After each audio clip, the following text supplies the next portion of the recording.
Kita akan buka di dalam Kisah Para Rasul pasal yang keempat. Kita baca ayat 1 sampai 22. Kisah Para Rasul pasal 4 ayat 1 sampai 22. Saya akan membacakannya untuk jemaat sekalian. Silakan menyimak dan memperhatikan dengan seksama. Petrus dan Yohanes di hadapan mahkamah agama. Ketika Petrus dan Yohanes sedang berbicara kepada orang banyak, mereka tiba-tiba didatangi imam-imam dan kepala pengawal bait Allah, serta orang-orang Saduki. Orang-orang itu sangat marah karena mereka mengajar orang banyak dan memberitakan bahwa dalam Yesus ada kebangkitan dari antara orang mati. Mereka ditangkap dan diserahkan ke dalam tahanan sampai keesokan harinya, karena hari telah malam. Tetapi di antara orang yang mendengar ajaran itu, banyak yang menjadi percaya, sehingga jumlah mereka menjadi kira-kira 5.000 orang laki-laki. Pada keesokan harinya, pemimpin-pemimpin Yahudi serta tua-tua dan ahli-ahli Taurat mengadakan sidang di Yerusalem dengan imam besar Hanas dan Kayafas, Yohanes dan Alexander, dan semua orang lain yang termasuk keturunan imam besar. Lalu Petrus dan Yohanes dihadapkan kepada sidang itu, dan mulai diperiksa dengan pertanyaan ini. Dengan kuasa manakah atau dalam nama siapakah kamu bertindak demikian itu? Maka jawab Petrus, penuh dengan Roh Kudus, hai pemimpin-pemimpin umat dan tua-tua, jika kami sekarang harus diperiksa karena suatu kebajikan kepada seorang sakit, dan harus menerangkan dengan kuasa manakah orang itu disembuhkan, maka ketahuilah oleh kamu sekalian dan oleh seluruh umat Israel, bahwa dalam nama Yesus Kristus, orang Nazaret, yang telah kamu salibkan, tetapi yang telah dibangkitkan Allah dari antara orang mati, bahwa oleh karena Yesus itulah orang ini berdiri dengan sehat sekarang di depan kamu. Yesus adalah batu yang dibuang oleh tukang-tukang bangunan, yaitu kamu sendiri. Namun ia telah menjadi batu penjuru. Dan keselamatan tidak ada di dalam siapapun juga selain di dalam Dia. Sebab di bawah kolong langit ini tidak ada nama lain yang diberikan kepada manusia yang olehnya kita dapat diselamatkan. Ketika sidang itu melihat keberanian Petrus dan Yohanes dan mengetahui bahwa keduanya orang biasa yang tidak terpelajar, heranlah mereka.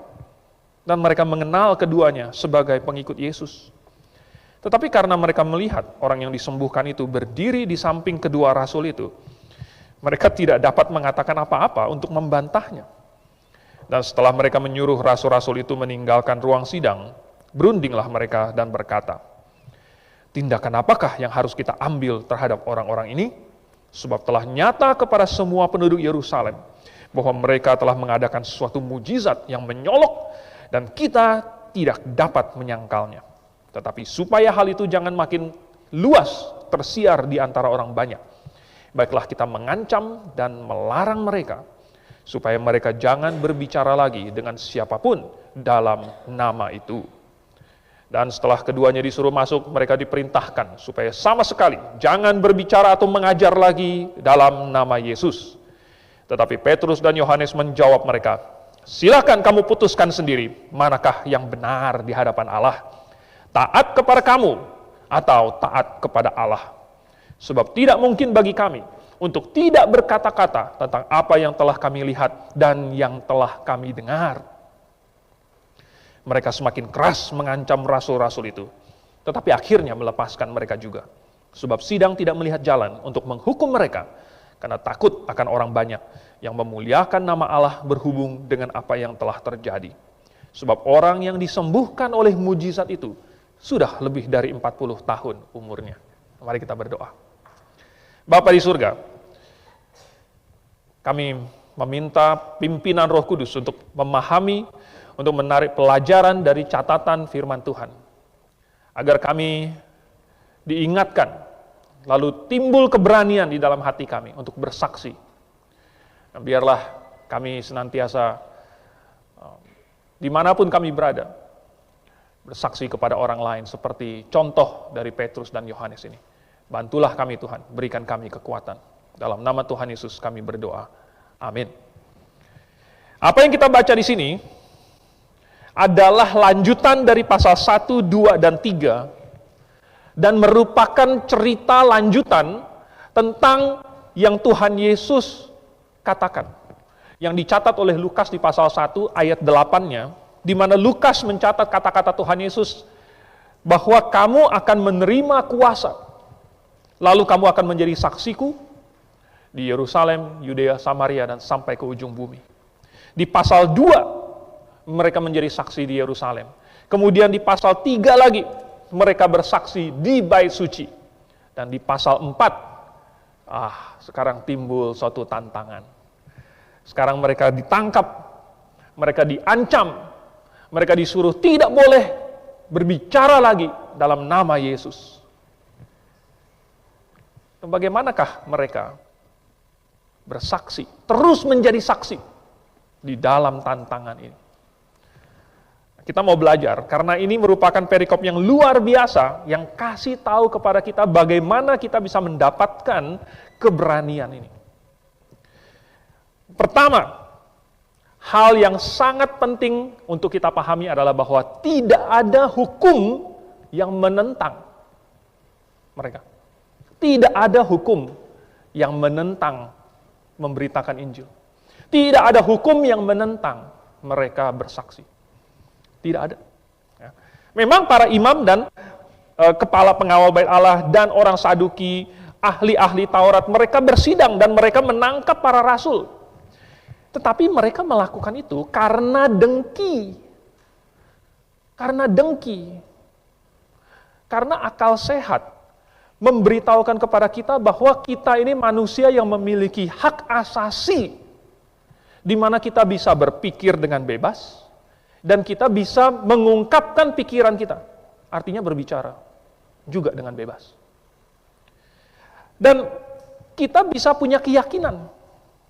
Dan ketika kita punya keyakinan dan kita bertindak sesuai dengan keyakinan kita, itu pun merupakan hak asasi kita. Undang-undang Indonesia sendiri menjamin hal itu. Di dalam Undang-Undang 45, dan sekarang sudah diperbaharui. Dulu saya hafalnya, waktu saya masih sekolah SD.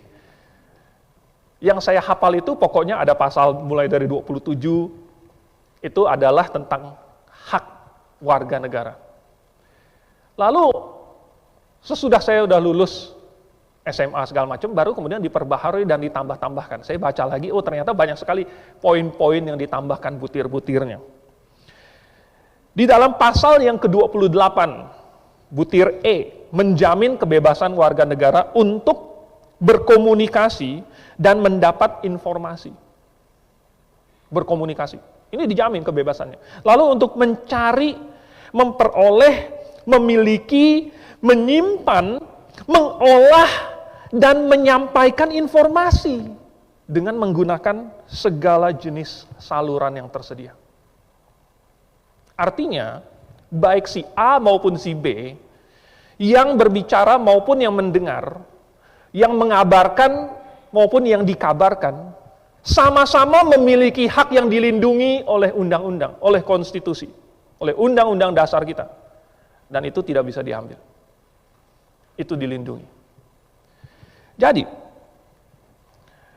kalau ini dilindungi, karena sebenarnya secara akal sehat, inilah hak asasi manusia dan tidak bisa diambil daripada kita. Masih bisakah iblis menggunakan pemerintah atau menggunakan apa segala macam untuk mencoba menghalangi pemberitaan Injil? Oh, bisa. Ya, buktinya di sini kita baca bagaimana mereka menggunakan kekuasaan, ya, pakai kepala pengawal, lalu kemudian menangkap, memasukkan ke dalam tahanan, kemudian menyidang, mengancam. Kita tidak tahu ancamannya apa saja, tapi yang jelas katanya keras. Tetapi itu dilakukan bukan atas dasar kebenaran, bukan atas dasar hak asasi manusia, bukan atas dasar keadilan, bukan atas dasar apa yang benar dan patut, melainkan atas dasar dengki dan iri hati. Kalau ada yang berusaha untuk menghalangi, berusaha untuk mengancam, itu justru yang melanggar hak asasi. Bukan yang memberitakan yang melanggar, tetapi yang mengancam, yang memaksa, menghalangi, mendiskriminasi, Itu yang justru melanggar hak asasi. Jadi, sebenarnya apa sih yang para rasul lakukan di sini? Ternyata kita baca mereka hanya menjadi saksi. Mereka hanya menceritakan apa yang telah mereka lihat dan apa yang telah mereka dengar. Dan tentu itu tidak melanggar hukum manapun. Tentu orang boleh bebas bercerita tentang apa yang telah terjadi pada dirinya dong. Ya kan?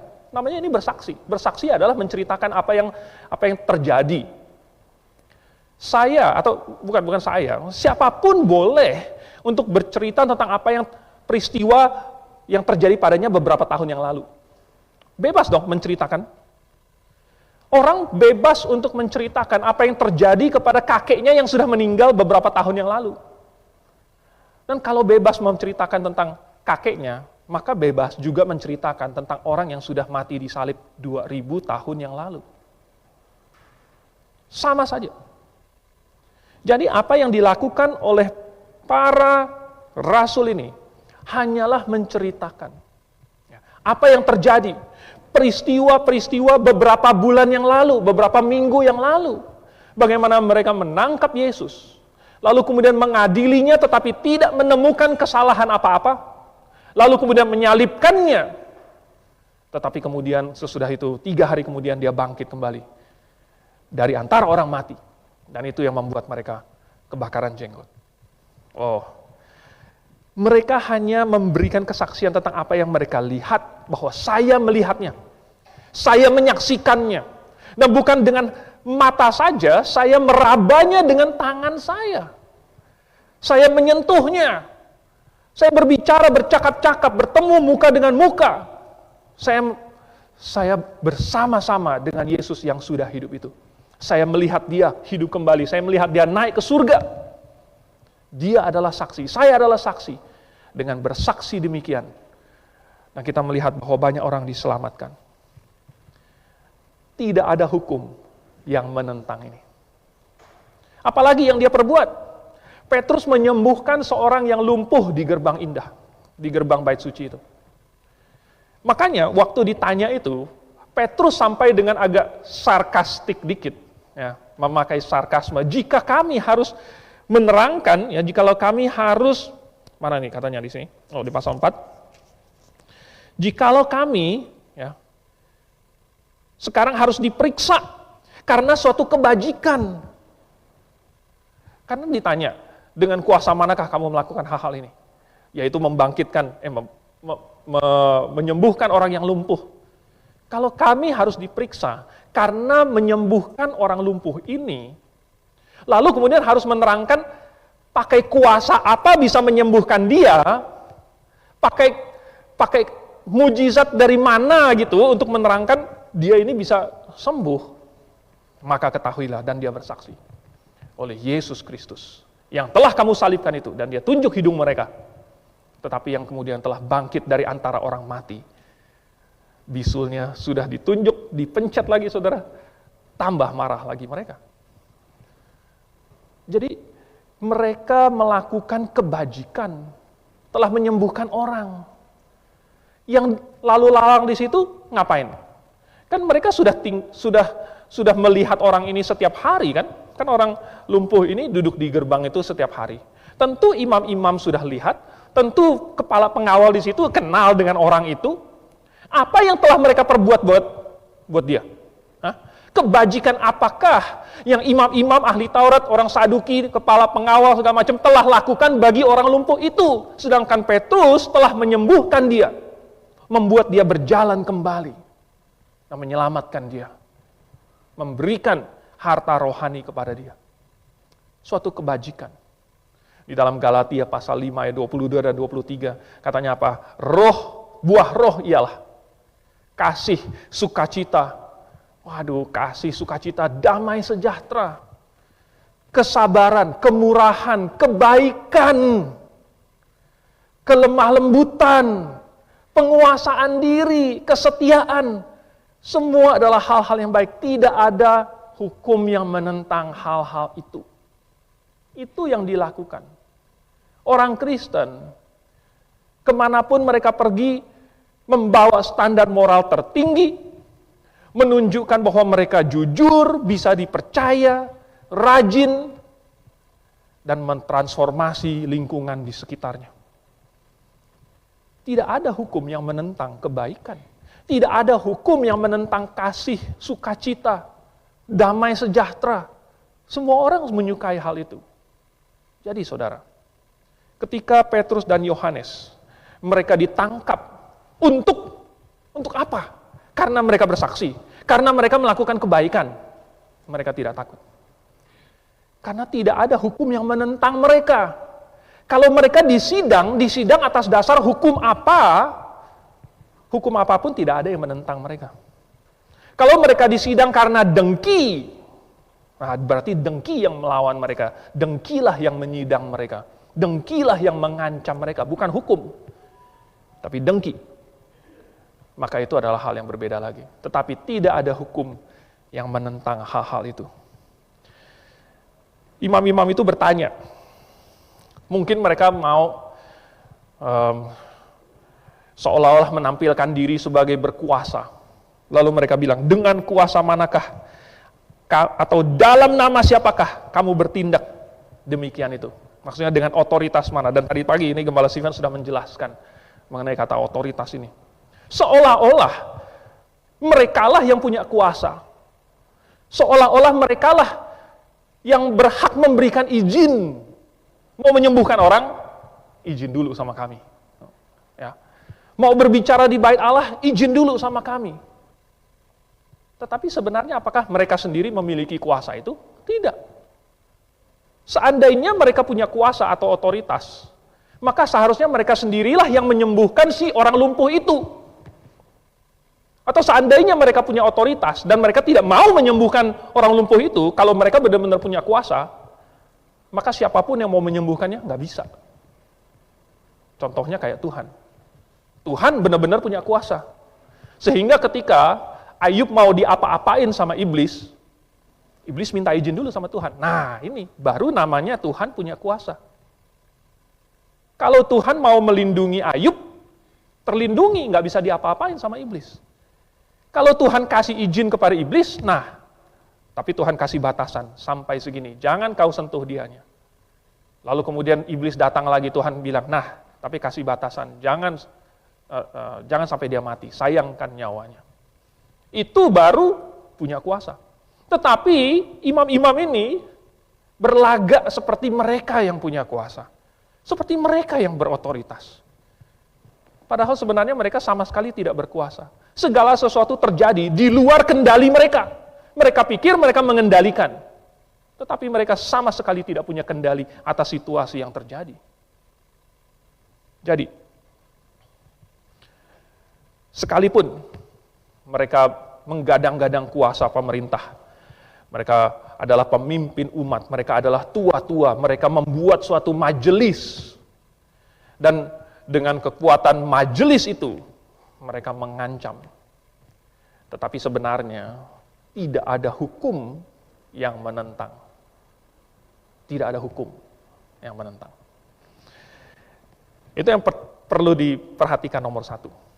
Nomor dua, sebenarnya kita dari perikop ini mendapatkan bahwa ternyata semua orang bisa bersaksi. Semua orang, siapa saja bisa bersaksi. Di film Ratatouille, siapa yang udah pernah nonton? Itu ada seorang koki terkenal. Dia bikin buku, dia tampil dalam show, dan berkata bahwa semua orang bisa memasak. Anyone can cook. Lalu kemudian si tikus ini pikir dia juga bisa memasak. Ini film, jelas film bohongan. Ya. Tapi filosofinya bahwa semua orang bisa memasak. Ini pernah dipraktekkan di Grave. Entah tahun kapan, di HUT ada lomba memasak. Dan saya membuktikan bahwa semua orang bisa memasak. Saya ikut lomba masak. Nggak menang. Tapi saya ikut.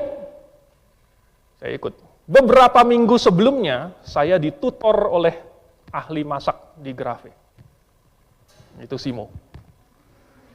Diajarin dulu, ya, potong bawang. Gampang potong bawang mah. Ya. Buncis, gampang buncis, ya kan? Pada waktu beneran mau lomba, itu semua bahannya udah siap kan? Mulai. Saya lupa masukin apa sih? Lupa masukin bawangnya ya. Lupa masukin bawang. Untung Simo sigap dan bilang, bawangnya. Gitu. Oh iya, baru ini. Itu melanggar peraturan, karena Simo waktu itu adalah salah satu jurinya. Wah, anaknya ikut lomba, ibunya jadi juri. Waduh, ya. Untung saya nggak menang. Kalau menang, pasti dibilang bahwa Simo curang. Gitu kan. Saya ikut cuman untuk meramaikan dan membuktikan bahwa siapa saja bisa memasak. Apalagi mahasiswa di sini. Ya, mahasiswi. Harus bisa memasak. Lebih jago daripada anak laki yang nggak pernah masak. Karena punya koki yang sangat jago, jadi saya nggak pernah perlu masak. Jadi, Tuhan mau mengilustrasikan bahwa siapapun bisa bersaksi. Siapapun bisa bersaksi, karena gampang sekali. Apa yang ini ya, mungkin ada yang berkata, ya tapi ilustrasinya pakai Rasul Petrus, ya kan? Ilustrasinya pakai dalam nama Yesus berjalanlah gitu. Lalu kemudian ini langsung berdiri, kemudian berjalan melompat memuji Tuhan, mengikuti Dia ke dalam bait suci segala macam. Ya itu mah, ini contoh ilustrasi yang terlalu tinggi. Ya kalau Petrus Rasul ya pasti bisa. Kalau disertai dengan mujizat ya siapa juga bisa bersaksi. Mungkin ada yang berkata seperti itu. Tapi sebenarnya Tuhan bikin cerita ini bukan hanya rasul saja. Ya. Karena Tuhan memaksudkan yang menjadi saksi itu bukan cuma rasul. Ya. Bukan cuma rasul. Yang menyaksikan Tuhan terangkat ke surga, itu aja sudah 120 orang minimal. Lalu kemudian yang menerima amanat agung bukan hanya rasul saja. Yang harus pergi, yang sambil pergi, jadikan semua bangsa murid Tuhan. Yang bisa bersaksi bukan hanya rasul saja. Tidak harus disertai dengan mujizat, tidak harus pakai tanda, tidak harus menyuruh orang bangun dan berjalan, mencelikkan mata orang buta, membangkitkan orang mati. Tidak perlu. Jadi gimana? Ini kita ada lihat di sini. Mereka hanya menceritakan apa yang terjadi. Ya. Tapi ada contoh lain yang dicatat oleh Yohanes di pasal 9, di Injil pasal 9.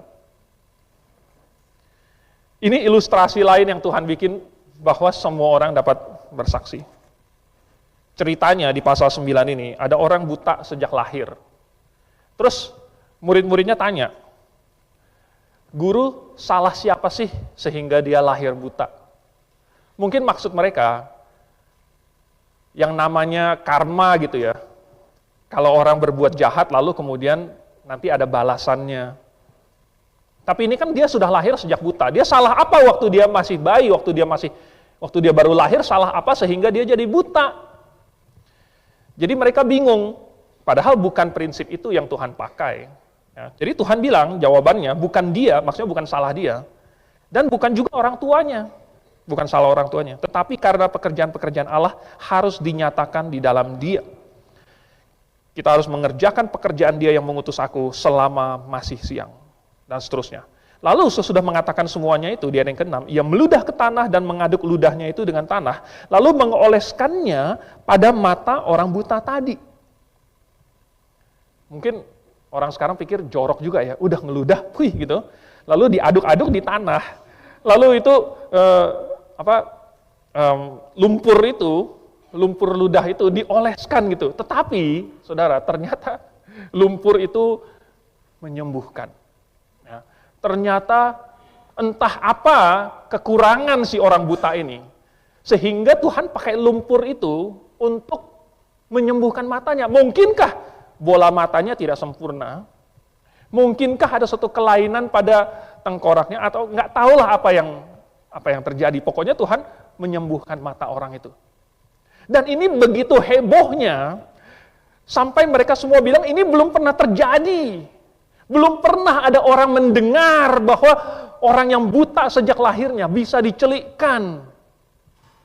Lalu ayat yang ke-8. Ayat yang ke-7. Ini jangan kita skip karena ada banyak yang bagus.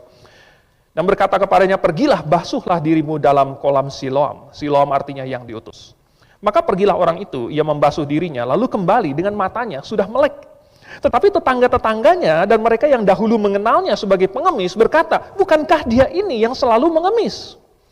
Ada yang berkata, benar dialah ini. Ada pula yang berkata, bukan, tapi ia serupa dengan dia. Karena apa? Nggak pernah terjadi, nggak mungkin. Orang itu sendiri berkata, benar, akulah itu. Kata mereka kepadanya, bagaimana matamu menjadi melek? Melek. Melek beda lagi, melek itu raja. Menjadi melek.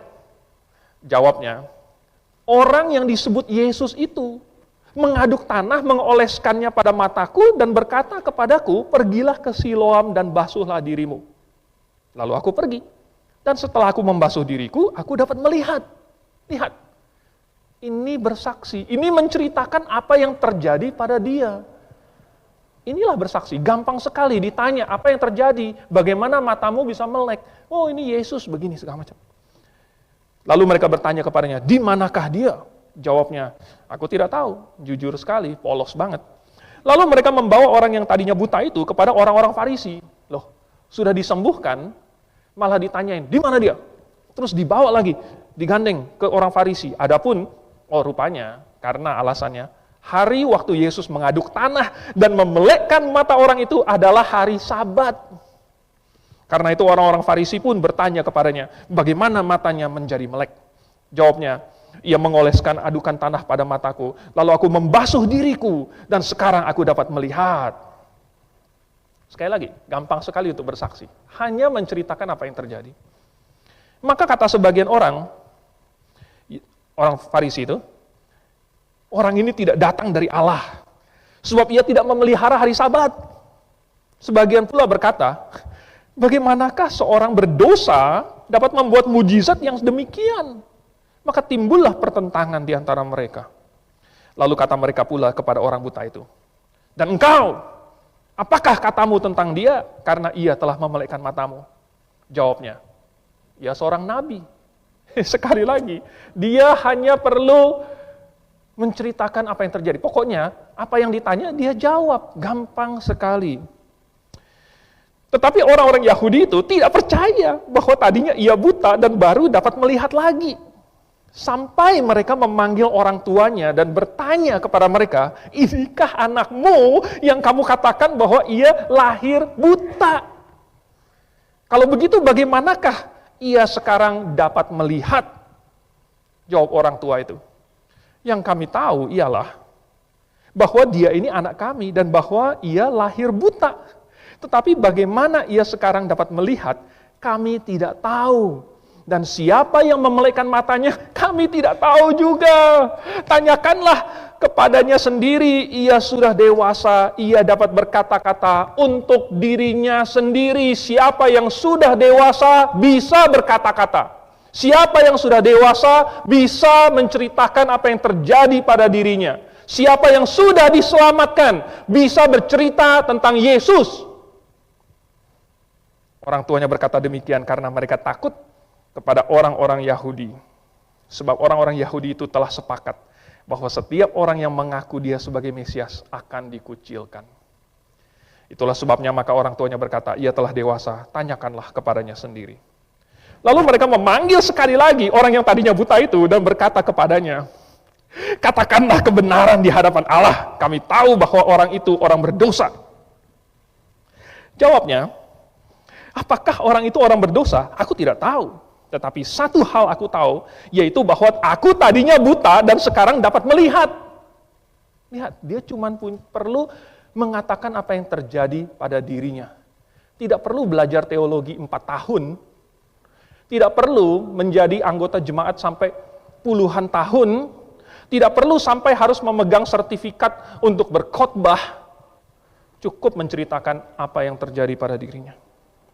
Kata mereka kepadanya, apakah yang diperbuatnya padamu? Bagaimana ia memelekkan matamu?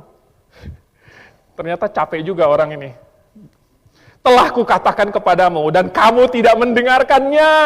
Mengapa kamu hendak mendengarkannya lagi? Barangkali kamu mau menjadi muridnya juga. Sambil mengejek mereka berkata kepadanya. Jadi orang ini mengejek orang-orang Farisi ini. Orang-orang Farisi ini nggak terima. Lalu mereka ngejek dia balik. Sambil mengejek mereka berkata kepadanya, engkau murid orang itu, tetapi kami murid-murid Musa. Kami tahu bahwa Allah telah berfirman kepada Musa, tetapi tentang dia itu kami tidak tahu dari mana ia datang. Jawab orang itu kepada mereka, aneh juga bahwa kamu tidak tahu dari mana ia datang, sedangkan ia telah memelekkan mataku. Kita tahu bahwa Allah tidak mendengarkan orang-orang berdosa, melainkan orang-orang yang saleh dan yang melakukan kehendaknya. Dari dahulu sampai sekarang tidak pernah terdengar bahwa ada orang yang memelekkan mata orang yang lahir buta. Jikalau orang itu tidak datang dari Allah, ia tidak dapat berbuat apa-apa. Logika yang sangat sederhana, saya membacanya ini saya terkekeh-kekeh sendiri. Siapapun yang membacanya, itu pasti senyum-senyum sendiri. Kenapa? Karena logika si orang buta ini, walaupun dia buta selama ini, tetapi ternyata otaknya jalan juga. Dari tadi orang Farisi bilang, itu dia tidak mungkin berasal dari Allah. Maksudnya Yesus tidak mungkin berasal dari Allah, karena logika mereka melanggar sabat, artinya melanggar firman Tuhan, artinya tidak berasal dari Tuhan. Jadi kalau tidak berasal dari Tuhan, harusnya tidak mungkin melakukan mujizat dari Tuhan. Jadi kalau begitu bagaimana caranya matamu bisa melek? Nah, itu kan logikanya orang Farisi. Orang buta ini, yang tadinya buta, sekarang sudah melek, membalikan itu lagi. Aneh juga katanya. Aneh juga. Bahwa kamu tidak mengerti. Ya kan? Dibalikin lagi. Nah kalau dia bisa memelekkan mata saya, maka harusnya dia berasal dari Tuhan. Kan seperti yang kamu bilang tadi, Tuhan hanya mendengarkan orang-orang yang saleh, tidak mendengarkan orang berdosa. Jadi berarti dia berasal dari Tuhan. Susah banget. Jadi, lanjut lagi, masih belum selesai ceritanya. Jawab mereka, engkau ini lahir sama sekali dalam dosa, dan engkau hendak mengajar kami. Tidak ada argumen. Ini sekarang sudah serangan ad hominem. Sudah menyerang orangnya. Kamu ini lahir dalam dosa. Ya. Kami ini, Farisi, kami ini ahli Taurat, kami ini terpelajar, kamu ini nggak ada apa-apanya. Tidak ada argumen, hanya bilang apa? Kamu mau ngajar kami. Hah? Sekali lagi. Lalu mereka mengusir dia keluar. Dan protagonis yang selama ini secara strategis menghilang, baru kemudian muncul kembali, yaitu Yesus. Yesus sengaja diam-diam, tidak mau memunculkan diri, sengaja ngumpet di belakang, tetapi menyaksikan dari jauh dan mungkin tersenyum-senyum begitu. Melihat bagaimana orang buta ini yang sudah dia celikkan, menjawab ahli-ahli Taurat orang Farisi ini. Baru kemudian Yesus tampil. Yesus mendengar bahwa ia telah diusir keluar oleh mereka. Kemudian ia bertemu dengan dia dan berkata, percayakah engkau kepada Anak Manusia? Yesus datang dengan suatu tantangan. Saudara, gampang sekali untuk bersaksi. Orang ini bahkan cuman ketemu Tuhan Yesus satu kali. Cuman mendengar perkataan Tuhan Yesus, beberapa patah kata. Yaitu, pergilah basuhlah dirimu di kolam Siloam. Lalu kemudian dia matanya terbuka. Dan dia sudah bisa bersaksi. Betapa banyaknya hal yang Tuhan sudah lakukan kepada kita dibandingkan bagi orang buta ini. Betapa banyaknya orang buta ini dicelikkan loh. Kita sudah dicelikkan sejak kita lahir. Siapa yang lebih beruntung? Orang buta ini atau kita? Orang buta ini dicelikkan sesudah dia umur 40 tahun lebih. Kita dicelikkan sejak kita lahir. Betapa banyaknya hal yang Tuhan sudah perbuat bagi kita. Jadi, siapa saja bisa bersaksi. Di Kisah Para Rasul pasal 4 tadi, ternyata waktu sidang itu, orang lumpuh itu berdiri bersama-sama dengan Petrus dan Yohanes. Itu yang membuat mereka tidak dapat membantah perkataan Petrus, karena bukti dari mujizatnya, bukti dari penyertaan Allah, tanda ada di samping mereka. Oleh sebab itu, semua orang dapat bersaksi. Tapi, bukan cuma semua orang bisa bersaksi. Tetapi setiap orang yang bersaksi akan disertai oleh Allah. Setiap orang yang membuka mulutnya, itu disertai oleh Tuhan. Diberi kuasa oleh Roh Kudus. Sesuai dengan janji di pasal 1 ayat 8. Ketika Roh Kudus, ketika kamu menerima kuasa dari Roh Kudus. Berarti ketika kita berbicara, maka yang bekerja adalah Tuhan. Dan buktinya, tadi kita baca bahwa jumlah mereka bertambah hingga kira-kira 5.000 orang. Ketika mereka bersaksi. Dan karena ini dicatat sampai hari ini, orang yang membaca ini entah sudah berapa banyak yang diyakinkan juga karena membaca apa yang tercatat ini. Kita bukan yang menghasilkan pertobatan. Kita cuman bersaksi saja. Paulus bilang kepada orang-orang Korintus, karena ada pertentangan tentang kubu Apolos dan kubu Paulus. Paulus bilang, aku yang menanam, Apolos yang menyiram, tetapi Tuhan yang memberi pertumbuhan. Artinya bukan kita yang bersaksi, yang berjasa dan tidak. Tugas kita hanya bersaksi, hanya menceritakan saja. Dan siapapun bisa melakukan itu. Itu yang kedua. Nah, yang terakhir yang kita baca di dalam Kisah Para Rasul pasal yang keempat ini. Kita kembali ke situ. Ada satu perkataan yang menohok dari Rasul Petrus. Di pasal yang keempat, ayat yang ke-19. Petrus dan Yohanes menjawab mereka, silahkan kamu putuskan sendiri, manakah yang benar di hadapan Allah, taat kepada kamu atau taat kepada Allah. Ini adalah suatu keputusan yang masing-masing orang harus buat. Bukankah majelis ini berkumpul untuk membuat suatu keputusan? Bukankah mereka bersidang untuk mencari tahu kebenaran? Bukankah mereka bersidang untuk melakukan suatu keputusan? Maka silahkan kamu putuskan sendiri. Silahkan masing-masing membuat keputusan. Taat kepada Tuhan atau taat kepada Allah. Jadi, ini begitu menusuk hati mereka. Karena menunjukkan bahwa mereka sebenarnya menentang Allah. Sebenarnya mereka menghalang-halangi Allah. Dan mereka tahu itu. Hanya karena dengkilah yang mendorong mereka untuk melakukan itu. Nah, melihat bagaimana Tuhan menyertai mereka. Oh, mereka bersaksi lalu kemudian jumlah mereka bertambah. Mencapai 5.000 jiwa. Mereka menjadi berani. Ya kan? Bayangkan, kalau kamu bersaksi, lalu kemudian ada orang yang percaya. Kalau Anda pernah mengalami ini, maka Anda akan merasa begitu berani, Anda akan merasa begitu sukacita, akan ada hal yang tidak tergambarkan. Ada sukacita, mungkin bulu kuduk Anda berdiri, mungkin Anda bisa menangis, mungkin Anda bisa melompat-lompat dan Anda bisa bernyanyi karena sukacitanya orang mendengarkan kesaksianmu dan diselamatkan. Bahkan bertahun-tahun sesudahnya, kalau kemudian Anda mendengar orang tersebut bersaksi bahwa dulu saya diselamatkan karena si Anu, karena khotbah ini, karena kesaksian ini, karena traktat yang dibagikan, karena seminar yang saya dengarkan, karena saya diundang, karena saya diajak ke gereja. Dan Anda akan bahagia, oh saya telah membawa dia, saya telah bersaksi bagi dia. Saudara, melihat keberhasilannya, mereka menjadi berani.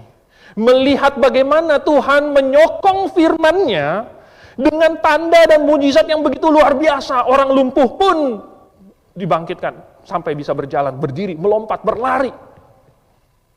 Tambah berani lagi. Tapi apakah kita hari ini perlu disokong oleh mujizat macam itu? Apakah hari ini kita baru mendapat keberanian kalau ada ribuan orang yang diselamatkan? Apakah kita baru berani kalau kita punya kuasa melakukan tanda dan mujizat? Tidak. Tanda-tanda ini Tuhan berikan kepada mereka yang awal-awal dan kepada rasul untuk menyokong pemberitaan firman dan untuk membuat semua orang di situ tahu, melihatnya. Tetapi belakangan Tuhan tidak selalu melakukan ini terus. Belakangan Tuhan tidak pokoknya secara membabi buta melakukan mujizat di mana-mana gitu, tidak. Kenapa? Karena Tuhan tidak perlu terus-menerus membuktikan bahwa Dia mendukung, bahwa Dialah yang memberikan otoritas. Tidak perlu. Tuhan yang sama yang menyokong Petrus, Tuhan yang sama masih hidup hari ini dan menyokong pemberitaan kita. Waktu Tuhan membantu Petrus, Tuhan juga akan membantu kita.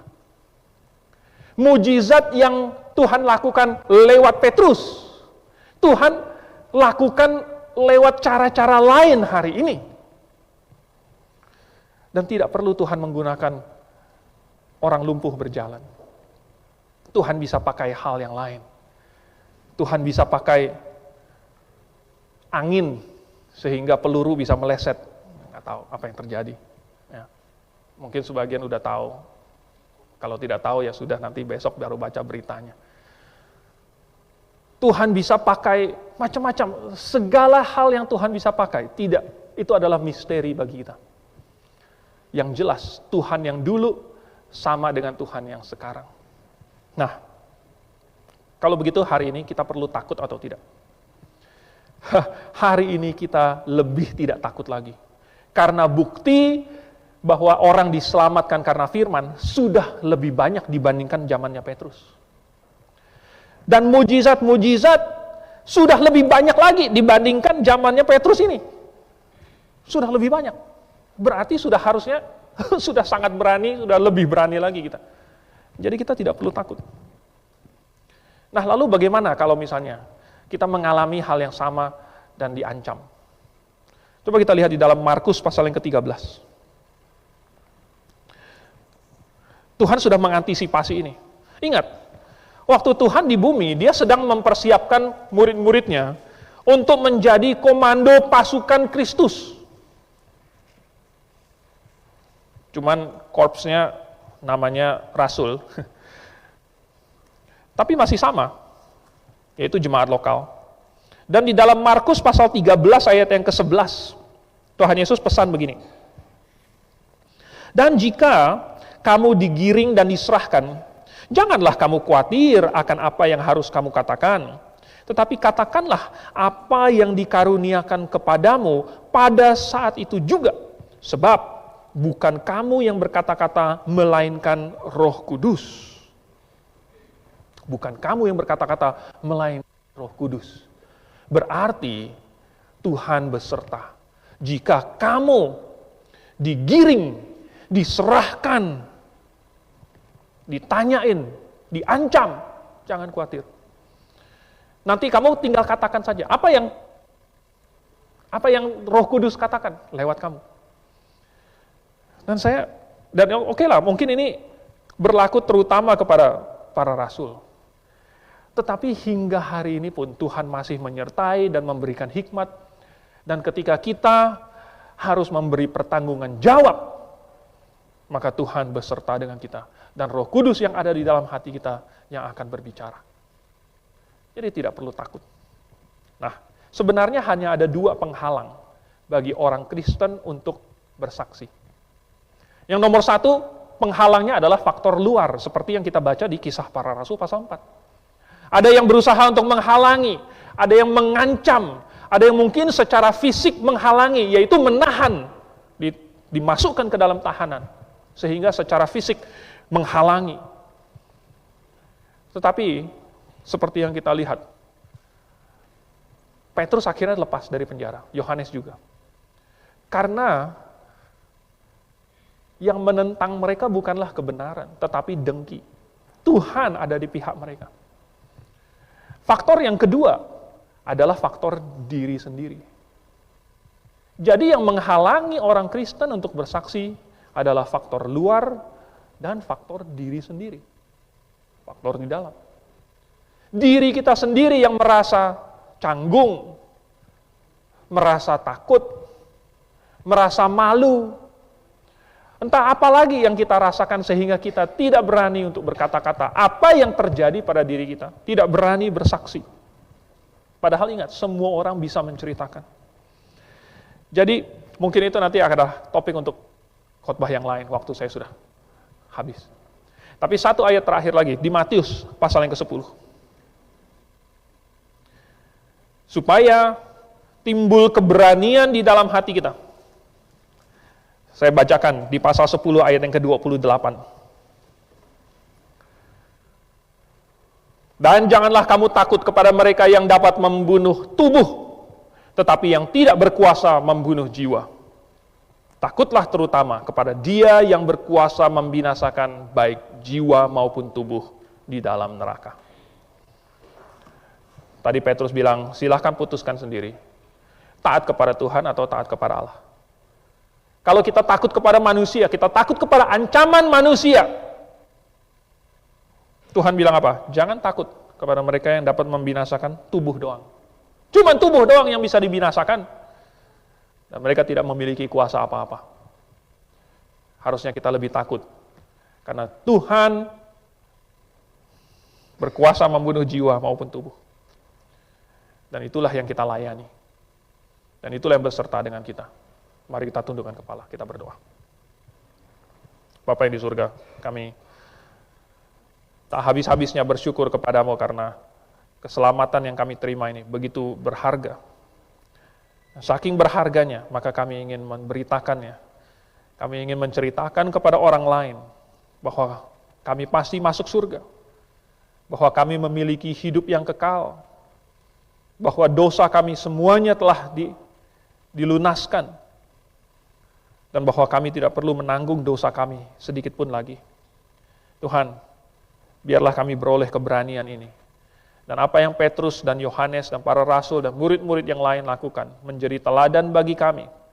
Sehingga kemanapun kami berada dan dalam situasi apapun, timbul keberanian di dalam hati kami. Supaya kami mulai berbicara, membuka mulut kami. Dan tanpa ragu-ragu dan tanpa takut, percaya bahwa Roh Kudus ada bersama-sama dengan kami dan turut berbicara melalui kami. Mohon supaya Engkau yang memimpin kami dalam nama Tuhan Yesus. Amin.